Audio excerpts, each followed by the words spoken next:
Good morning. Good morning, good morning, good morning.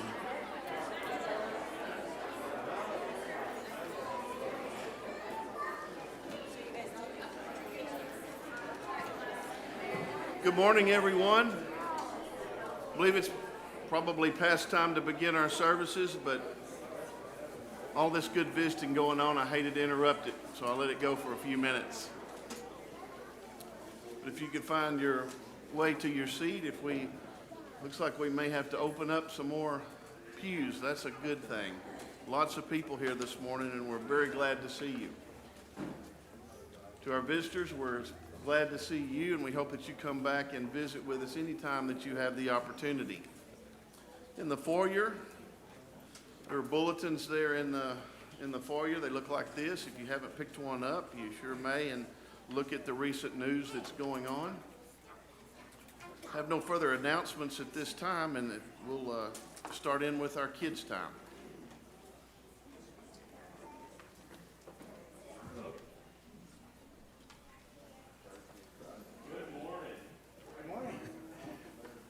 She decided she was going to follow me up here, so. Well, I'm excited to see all of these faces. There's a lot of people we hadn't seen in a long time making their way back. It's real refreshing to me.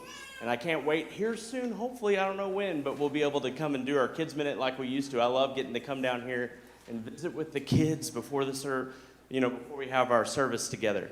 Well, I asked Larry what our sermon, or he told me this morning, and I had been at camp, so I hadn't heard or seen the email, and I'm excited about our sermon today. It's one of my favorite characters, he said, we're going to be talking a little bit about, and that's the character of Caleb. He has one of my favorite lines in the entire Bible when he says, "These people are our bread." Does that make sense to you? People being bread? It didn't to me the first time I read it, but when you look at it, they're talking about they had spied out the land, they had seen all these fortified cities, these giants, and the people of Israel were afraid. They didn't know how they were going to do this. But Joshua and Caleb, they say, why do we have to fear? Because God is with us. And he says, these people are our bread. It means they just can eat them up. They're nourishment to them. They're not even anything to be afraid. And isn't that amazing thing we have with God when we trust in God that we don't have to be afraid? I think it is. We encourage our kids every night to pray to God and remember that God is watching over them. What an amazing feeling that is.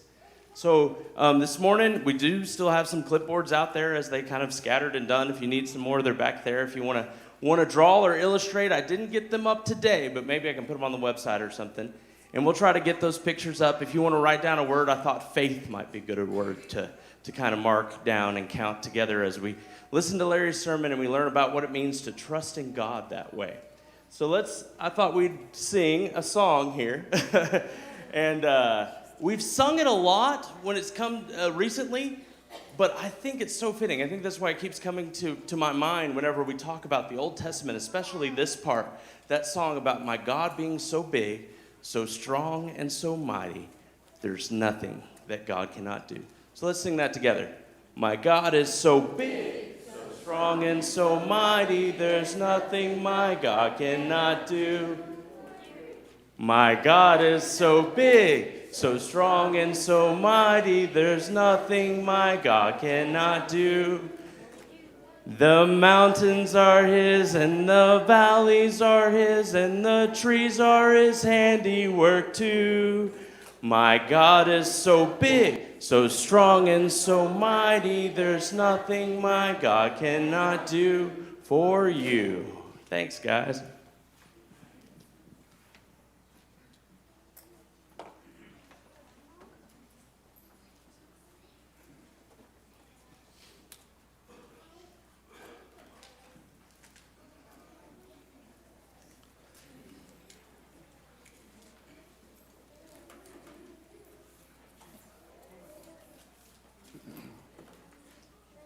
All right, let's sing this morning. If you can see the screen, great. Grab a songbook. It's 253.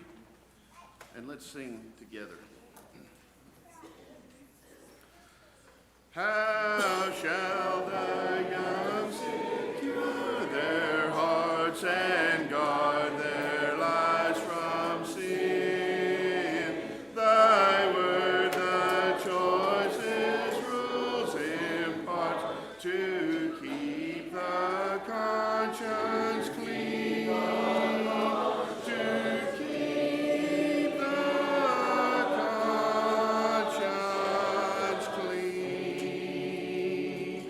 'Tis like the sun of heavenly light that guides us all the day, and through the dangers of the night, a lamp to lead our way, a lamp to lead our way.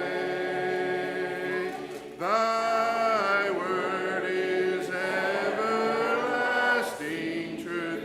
How pure is every page.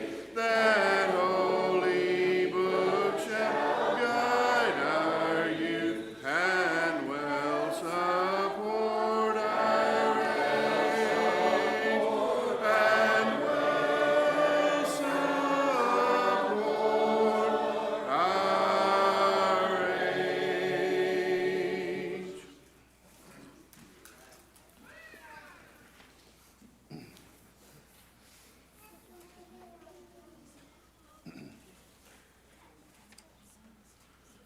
Sweet